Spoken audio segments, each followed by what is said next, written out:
जिसने बाबा साहब की फोटो लगाई, सम्मान दिया, हम स्वागत करते हैं। लेकिन पहली सरकार है केजरीवाल की जिसने हिंदुस्तान में किसी भी कार्यालय से बापू की फोटो, महात्मा गांधी की फोटो हटाई।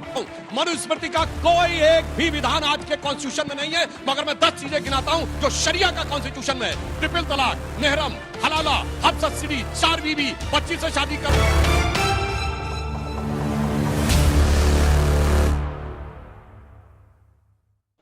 सुधांशु भाई, ये लड़ाई आज मनुस्मृति वर्सेस संविधान की है। आप लोग मनुस्मृति लागू करना चाहते थे, बाबा साहब संविधान लागू करना चाहते थे।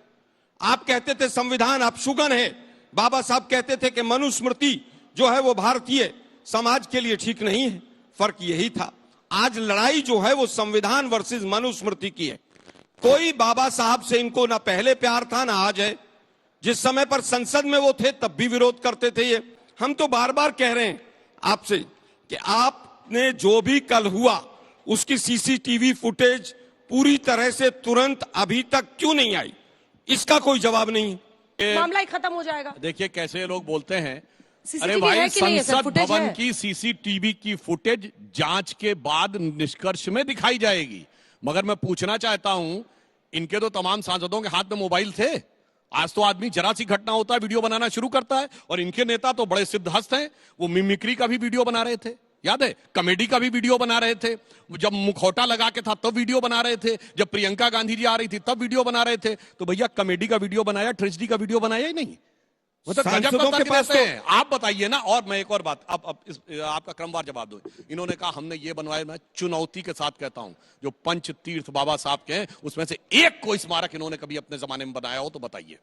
दूसरा, मैं कहना चाहता हूं, बाबा साहब को हराने वाले को पद्म भूषण दिया 1970 में, नारायण कारजोकर को बाबा साहब को नहीं दिया, वो अलग बात है। तीसरा, ये कहते हैं मनुस्मृति की बात, तो मैं कहना चाहता हूं इस देश में इनकी वजह से 370 धारा के तहत इस देश में एक ऐसा हिस्सा था कश्मीर, जहां पर वाल्मीकि समाज के बेटे बेटी के लिए था कि तुम पीएचडी भी कर जाओगे तो सिर्फ सफाई कर्मचारी बनोगे, जन्म से तय होगा कि तुम वो करोगे। और मैं बताना चाहता हूं, मनुस्मृति का कोई एक भी विधान आज के कॉन्स्टिट्यूशन में नहीं है, मगर मैं 10 चीजें गिनाता हूं जो शरिया का कॉन्स्टिट्यूशन में है। ट्रिपल तलाक, मेहरम, हलाला, हज सब्सिडी, 4 बीवी, 25 से शादी करना, वक्फ बोर्ड, और इनके ऊपर अगर सर्वोच्च न्यायालय और शरिया में मतभेद हो जाए चाबानों की तरह, तो सर्वोच्च न्यायालय का निर्णय रौंद कर शरिया से ऊपर किया। तो आज मनुस्मृति बनाम संविधान नहीं है, संविधान का विधान बनाम शरिया का विधान। They have converted constitution into शरिया स्क्रिप्ट। और आपको एक लाइन में कहना चाहता हूं, और आपको पता है वक्फ बोर्ड में कहा गया है कि 200-300 साल पुराने आदेश भी लागू होंगे।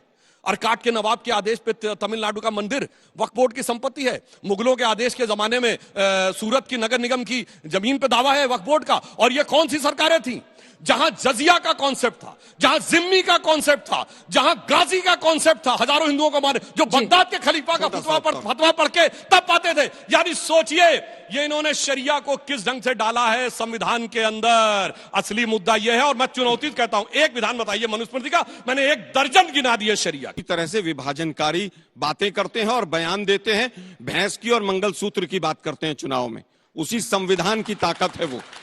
अब ये कहते हैं साहब वो 4 बीवी की बात, जब कोई तर्क नहीं मिलता तो हिंदू मुसलमान पे आ जाते हैं, शरिया पर आ जाएंगे। अरे भाई कौन सा शरिया का प्रावधान है जो आपने 11 साल में हटा दिया, जो हमने डाला था? एक प्रावधान बताइए। बता रहा हूं, मेहरम हटाया, हज सब्सिडी हटाया, मैं फिर कहूंगा हज सब्सिडी। अरे हज सब्सिडी कहीं पर भी संविधान में नहीं लिखी है। आप सांसद हैं, संवैधानिक मैं फिर कहूंगा प्राप्त था। अरे भाई एडमिनिस्ट्रेटिव डिसीजन है, संविधान में नहीं है। आप सांसद हैं, ये माना जो मर्जी झूठ बोल के आप संसद में भी चले जाते हैं, लेकिन यहां पर नहीं जा पाएंगे। हज सब्सिडी का कहीं जिक्र पूरे संविधान में नहीं। लेकिन आप लोगों को मोदी जी ने पेमेंट क्यों करती थी सरकार ने? देख मैं आपके बीच में नहीं बोला, झूठ बोलने की आपको आदत पड़ गई। झूठ आपका पकड़ा गया। सीधा सीधा मुझे एक बार बताइए, 2 सवाल। बहु विवाह हमारे समाज में हिंदू में था कि नहीं था? क्या आदिवासियों में है कि नहीं? हाँ या ना?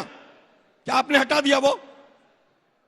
ये बहस का मुस्लिम हो गया, मुझे पता ही नहीं चला। कोई विवाह नहीं कर सकता। हिंदुओं में कोई सुनिए रहते हुए दूसरी शादी नहीं कर सकता। आप गोवा का यूनिफॉर्म, अरे सुनिए ना, मैं फंसा नहीं, आप फंसेंगे अभी। गोवा का यूनिफॉर्म, सुनिए ना, देख मैं आपके बीच में नहीं बोला।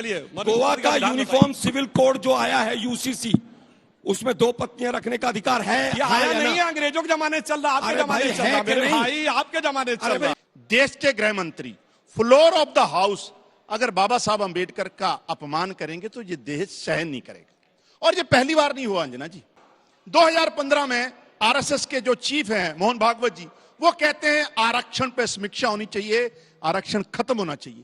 तो ये एक बार नहीं हुआ। एकमात्र सरकार है देश में आम आदमी पार्टी की जिसने सत्ता में आते ये कंपलसरी किया, ये इंश्योर किया कि हर एक सरकारी दफ्तर में बाबा साहब अंबेडकर का महात्मा गांधी और की शहीद फोटो आजम हटा का दी फोटो वहां होगा। पंजाब में भी है वहां से और महात्मा दिल्ली में गांधी भी। की फोटो हटा दी। फिर पहली देखिए, सरकार है महात्मा गांधी केजरीवाल फोटो हटा की दी। जिसने बाबा साहब की फोटो लगाई, सम्मान दिया, हम स्वागत करते हैं। लेकिन पहली सरकार है केजरीवाल की जिसने हिंदुस्तान में किसी भी कार्यालय से बापू की फोटो, महात्मा गांधी की फोटो हटाई। उनको माफी मांगनी चाहिए देश से। सकता हूं कांग्रेस की परेशानी हो सकती है, नहीं, कांग्रेस की लेकिन नहीं, होना बापू- क्या था, यही बापू भिड़ की गया। बात है आज भाई। जो देश में लोकतंत्र मजबूत हुआ है, संविधान आया, लोगों को अधिकार मिले, गरीबों को, दलितों को, अल्पसंख्यकों को, वो बाबा साहब के कर्म। जिस पे करप्शन के आपने- चार्ज लगेंगे अरविंद केजरीवाल जी ने बख्शा नहीं है। अरे भाई चाहे और मुझे केवल ये ये बता बिल्कुल दीजिए, स्पष्ट है। पंजाब में आपने बड़ा चिल्ला चिल्ला कर कहा था कि हमारी सरकार आएगी तो दलित उप मुख्यमंत्री बनाएंगे। कब बनाएंगे? देखिए, अभी राहुल गांधी जी बोल रहे थे कि हम लोगों का माइंड सेट है। अब ये पूरा देश समझता है कि राहुल गांधी जी का माइंड कहां से सेट है।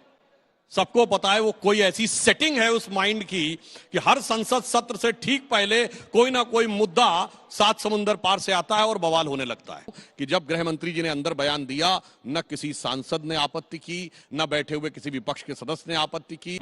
अब मैं बताना चाहता हूं, जो ये कहने का प्रयास कर रहे हैं कि हमारे लिए वोट, साहब हम जब कोई हमारी हैसियत नहीं थी उस जमाने से बात कर रहे हैं। मैं पुनः कहना चाहता हूं, दलित बस्तियों में काम करने वाला सबसे बड़ा संगठन इस देश का है तो वो है सेवा भारती, जो आरएसएस का संगठन है, जो जिसमें कोई वोट से लेना देना नहीं, 1950 से काम कर रहा है जब हमारा हैसियत भी नहीं थी। दूसरा मैं बताना चाहता हूं, जब हम राम जन्मभूमि का शिलान्यास हुआ 9 नवंबर 89, तब हमारी संसद में 2 सीटें थी। तो पहली ईंट जो रखवाई गई वो कामेश्वर चौपाल, जो कि एक दलित से, उनसे रखवाई गई। जबकि पूरी शास्त्रीय पद्धति से 4 ईंटें जो रखवाई जाती हैं, नंदा भद्रा जयापूर्णा, वो हम लोगों ने रखवाई थी। उसके बाद पंच तीर्थ हमने बनाए और डॉक्टर अंबेडकर। और एक बात कहना चाहता हूं जल्दी से, बस 15 अगस्त 2014 को प्रधानमंत्री जी ने जो पहला बयान स्टेटमेंट दिया था लाल किले की प्राचीर से, उसमें उन्होंने 2 बातें कही थी। क्या कहा था? जनधन अकाउंट और स्वच्छ भारत अभियान। इसका सबसे ज्यादा फायदा किसको मिलने वाला था? गरीब को। जिसमें सबसे ज्यादा कौन थे? SC ST तो थे ना।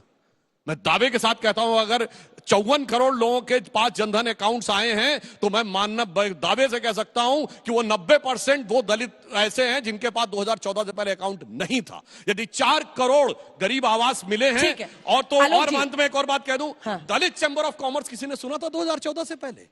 ये होता है ईमानदारी से विकास करना। सब कुछ किया इन्होंने और फिर कहते हैं कि संसद के अंदर अंबेडकर अंबेडकर अंबेडकर बोलना एक फैशन है। सब कुछ करने के बाद अंबेडकर साहब फैशन हो गए इनके लिए।